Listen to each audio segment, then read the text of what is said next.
Morning students, आज हम पढ़ेंगे chapter 14 economic concept and planning. ठीक है, जो ये हमारे बुक के अंदर जो इकोनॉमिक का सेक्शन है वहाँ से रिलेटेड है। ठीक है, तो इकोनॉमी के अंदर हम लोग देखिए बेसिक ये देखते हैं कि कितना जो प्रोडक्शन हुआ है उस प्रोडक्शन से इनकम कितनी हुई है और हमको और ज़्यादा प्रोडक्शन के लिए या और ज़्यादा डेवलपमेंट के लिए कितना इन्वेस्ट करना है। ठीक है, किन किन चीज़ों की ज़रूरत पड़ती है, कितना फैक्टर होता है, ये सारी चीज़ें हम इसमें देखते हैं। सबसे बेसिक जो चीज़ होती है वो होती है इनकम। ठीक है, इनकम यानी मनी, पैसे से रिलेटेड होती है। ठीक है, किसी भी पर्सन की जो इनकम होती है वो किस तरह से डिसाइड की जाती है और उसके बाद में उसको किस तरह से हम लोग खर्च करते हैं। ठीक है, जिससे हमारा डेवलपमेंट अच्छा हो। तो इसको हम लोग डेली बेसिस पे भी यही देख सकते हैं, किसी भी पर्सन होता है उसका डेवलपमेंट होना। ठीक है, तो उसी तरह से एक कंट्री जो होती है ना, उसके भी डेवलपमेंट के अंदर जो मनी है उसका इम्पोर्टेंट रोल है। तो इसी के लिए हम लोग नेशनल इनकम देखेंगे। ठीक है, नेशनल इनकम के अंदर क्या होता है कि पूरी जो नेशन है, पूरी जो कंट्री है उसकी, पूरा जो नेशन है उस जो पूरी जो कंट्री है उसके डेवलपमेंट के लिए किस तरह से पैसे जो है वो खर्च करने हैं, किस तरह के फैक्ट्री वगैरह लगाना है, क्या प्रोजेक्ट जो है वो रन करने हैं। तो इसके लिए मनी कहाँ से आएगा और कहाँ से हम लोग और ज़्यादा मतलब कलेक्शन कर सकते हैं। ठीक है, तो इस तरह का जो होता है ना सारा का सारा सिस्टम वो नेशनल इनकम्स के अंदर आता है कि हमारी जो राष्ट्रीय आय कितनी है, कौन कौन से सेक्टर है जिससे हमको इनकम होती है। ठीक है, जिससे हमारी कंट्री है उसका डेवलपमेंट किया जा सके। तो हम लोग यहाँ पढ़ना स्टार्ट करते हैं। It is the most circulus factor that determine the development of the nation. सबसे मोस्ट मतलब डिटरमाइन फैक्टर है जहाँ से हमको पता चलता है। This show the living standard. देखिए इससे हमको क्या पता चलता है, living standard, life style and level of the development of a country. Country का डेवलपमेंट कितना हुआ है, लाइफ स्टाइल क्या है, वहाँ के लोगों की लेवल क्या है। देखिए कोई भी पर्सन होता है, ठीक है, उसकी इनकम जो होती है ना उसी पे उसकी लाइफ स्टाइल डिपेंड करती है। ठीक है, पर्सन को रिलेटेड करते हैं। जैसे एक मान लेते हैं एक जो पर्सन है उसकी इनकम काफ़ी अच्छी है, अच्छी सैलरी मिलती है, या उसका बिजनेस जो है उसकी वजह से उसको काफ़ी प्रॉफिट होता है, तो फिर उसकी जो लाइफस्टाइल होती है वो अच्छी होती है। ठीक है, अच्छा से उसके रहन सहन होता है तो उसको हमको पता चल जाता है। कुछ पर्सन्स होते हैं जिनकी लाइफस्टाइल अच्छी नहीं होती है, तो इसका रीज़न ये भी हो सकता है कि उनकी इनकम कम आती हो। ठीक है, तो इसी तरह से किसी भी जो कंट्री होती है उसकी जो ग्रोथ होती है वो भी इनकम पे डिपेंड करती है। कि अगर किसी कंट्री है उसकी इनकम बहुत अच्छी होती है, उसके जो प्रोजेक्ट है वो काफ़ी अच्छे चल रहे हैं, तो उस कंट्री का डेवलपमेंट काफ़ी अच्छा होगा। ठीक है, और कभी कभी क्या होता है, जो बेसिक नीड्स होती है कंट्री के लोगों की वही अगर कंप्लीट नहीं हो पा रही है तो फिर डेवलपमेंट के लिए जो प्रोजेक्ट चलाए जा रहे हैं वो कंप्लीट नहीं हो पाते हैं। तो national income portrays social economic development of a nation. तो जो नेशनल इनकम होती है ना इसका इम्पोर्टेंट रोल है, या फिर ये एक बेस है। ठीक है, किसी भी नेशन के इकोनॉमिक और सोशल डेवलपमेंट के लिए। देखिए नेशनल इनकम क्या होती है, इसकी डेफिनेशन दे रखी है, the sum of all income. ठीक है, जो भी इनकम होती है उसका sum from sources of production. देखिए किसी भी तरह का जो प्रोडक्शन होता है, कोई भी जो उत्पादन होता है इन ए फाइनेंशियल ईयर, एक फाइनेंशियल ईयर के अंदर जितना भी प्रोडक्शन होता है उसका sum of a country is called national income. तो उसको नेशनल इनकम बोलते हैं। जैसे मान लेते हैं कितना प्रोडक्शन हुआ है, ठीक है, कोई फैक्ट्रियाँ हैं या फिर किसी में इन्वेस्ट किया है, वहाँ से अगर पैसे आ रहे हैं तो 1 ईयर, 1 फाइनेंशियल ईयर का मतलब होता है। देखिए फाइनेंशियल ईयर जो होता है वो 1 अप्रैल से स्टार्ट होता है और 31 मार्च तक रहता है। ठीक है, ये इनका 1 फाइनेंशियल ईयर है, इससे रिलेटेड भी क्वेश्चन आता है।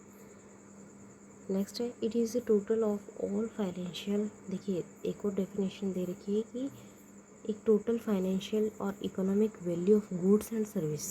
देखिए गुड्स भी होता है, जो भी सामान होता है ना, जो भी प्रोडक्ट होता है वो सारे के सारे गुड्स में आते हैं। एंड सर्विस, सर्विस प्रोडक्ट्स के अंदर क्या होता है, जैसे गवर्नमेंट एम्प्लॉय हैं या फिर जैसे डॉक्टर हो गए, टीचर्स हो गए, ये इस तरह के जो लोग होते हैं ना वो सर्विस के अंदर आते हैं।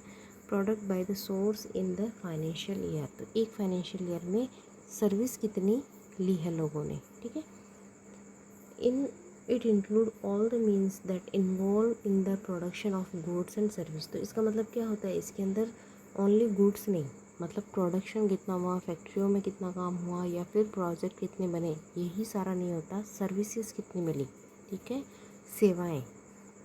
तो गुड्स एंड सर्विस दोनों को इंक्लूड किया जाता है नेशनल इनकम के अंदर,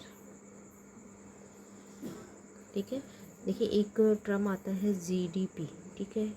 आप लोगों ने न्यूज़पेपर वगैरह में भी सुना होंगे जीडीपी अच्छी रहती है, ठीक है, तो उसकी ग्रोथ अच्छी होती है। तो जीडीपी से ग्रोथ शो होती है। तो जीडीपी की फुल फॉर्म देखनी है आपको, ग्रोस डोमेस्टिक प्रोडक्ट, ठीक है।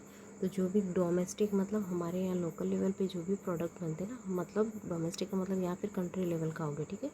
तो वो होता है GDP product. It is a little bit different from national income, ये थोड़े से अलग होते हैं नेशनल इनकम से। The sum of income from all the source in a financial year within the boundary of a country is known as a gross domestic, ठीक है। तो एक लिमिटेड जो मतलब एक कंट्री होती है ना, उसके अंदर जितना भी प्रोडक्शन किया गया है, एक कंट्री जिसके अंदर जितना भी प्रोडक्शन किया गया है वो सारा का सारा डोमेस्टिक यानी घरेलू उत्पादन में आता है। जैसे मान लेते हैं हमारे इंडिया के अंदर है वो कितना प्रोडक्शन हुआ है, कितनी सर्विस हम लोगों को अवेलेबल हुई है। एक आता है देखिए पर कैपिटा इनकम, ये टर्म बहुत इम्पोर्टेंट है। और जो सारी जो डेवलपमेंट होती है ना वो इसी पे डिपेंड होती है। जिसकी पर कैपिटा इनकम ज़्यादा होती है नेशनल इनकम से भी, उस कंट्री का डेवलपमेंट ज़्यादा अच्छा होता है।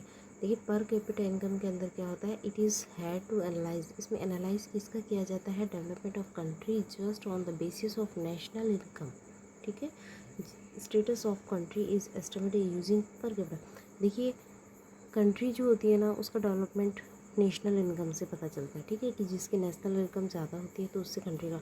लेकिन जो जो कंट्री होता है उसका स्टेटस किसने पता, मतलब वो कंट्री कितना ग्रो कर रही है अच्छे से, ठीक है। कंट्री के जो लोग ग्रो करेंगे ना, पर कैपिटा इनकम का मतलब ये होता है कि उस कंट्री के अंदर रहने वाले जो लोग हैं, जो जनरल पीपल्स हैं, उन लोगों की इनकम कितनी बड़ी है, ठीक है। मान लेते हैं किसी कोई वो जो व्यक्ति है वो बहुत ज़्यादा अमीर है, कोई वो बहुत ज़्यादा गरीब है, ठीक है। तो इनका डिफरेंसेस काफ़ी होता है। तो एवरेज क्या निकलता है इसका, वो होता है पर कैपिटा इनकम, ठीक है। मतलब प्रति व्यक्ति आय, एवरी पर्सन है वो कितना है वो कमा रहा है और कितना अपने ऊपर स्पेंड कर रहा है।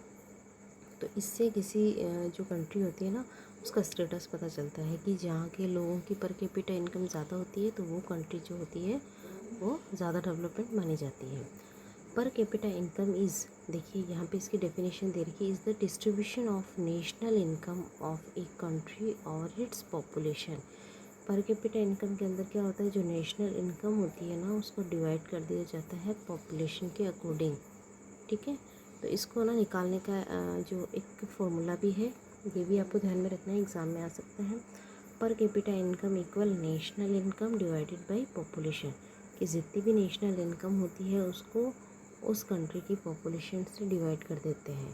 तो इससे हम लोगों को पता चल जाता है कि एवरी ईयर जब एवरी फाइनेंशियल ईयर के अंदर जब बजट आता है या जो भी कंडीशन होती है ना, कि पता करते हैं कि क्या नेशनल इनकम रही, क्या प्रॉफिट रहा, क्या लॉस रहा। तो उस टाइम हम लोग ये पर कैपिटा इनकम निकालते हैं और हमारी जो कंट्री है उसका डेवलपमेंट और स्टेटस पता करते हैं, ठीक है। देखिए यहाँ से बहुत इम्पोर्टेंट है। Firstly Dadabhai Naoroji calculated national income in 1868, बहुत इंपॉर्टेंट लाइन है, आप लोग अंडरलाइन कीजिए। डायरेक्ट क्वेश्चन आता है कि पहली बार किसने जो है नेशनल इनकम को कैलकुलेट किया था, तो दादा भाई नौरोजी ने किया था 1868 के अंदर। The government of India form the national income committee, उसके बाद में जो इंडियन गवर्नमेंट है उन्होंने एक नेशनल इनकम कमेटी बनाई under the leadership of PC Mahalanobis in August 1949 के अंदर, ठीक है। तो ये भी काफ़ी इंपॉर्टेंट है। और प्रेजेंटली देखिए प्रेजेंट टाइम में क्या है, the central statistical organization CSO जिसको बोलते हैं, does the calculation of national income since 1955।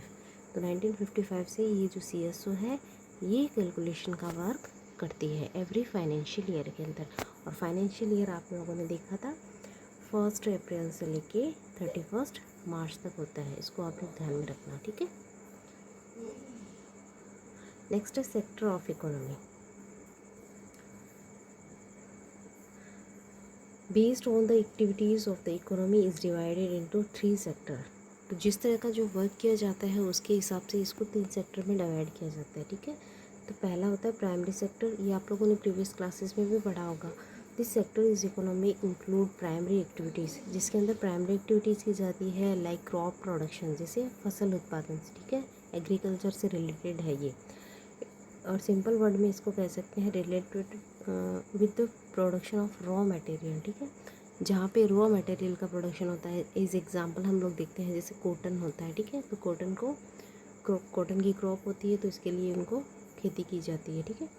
Secondary sector, this sector deals with the manufacturing. दूसरा जो होता है मैन्युफैक्चरिंग, मतलब फैक्ट्री जहाँ पे कोई प्रोडक्ट तैयार किया जाता है। This sector process the raw material which it gets from the primary sector. तो ये प्राइमरी सेक्टर से जो भी रॉ मटेरियल आता है उसका कुछ ना कुछ प्रोडक्ट तैयार किया जाता है सेकेंडरी सेक्टर के अंदर, ठीक है। जैसे मान लेते हैं रबर का जो रबर है वो एग्रीकल्चर के अंदर आ जाता है प्राइमरी सेक्टर के, उसके बाद में उसका प्रोडक्शन करके कोई चीज़ बनाई जाती है, कोई मटेरियल बनाया जाता है, तो वो सेकेंडरी सेक्टर में आता है।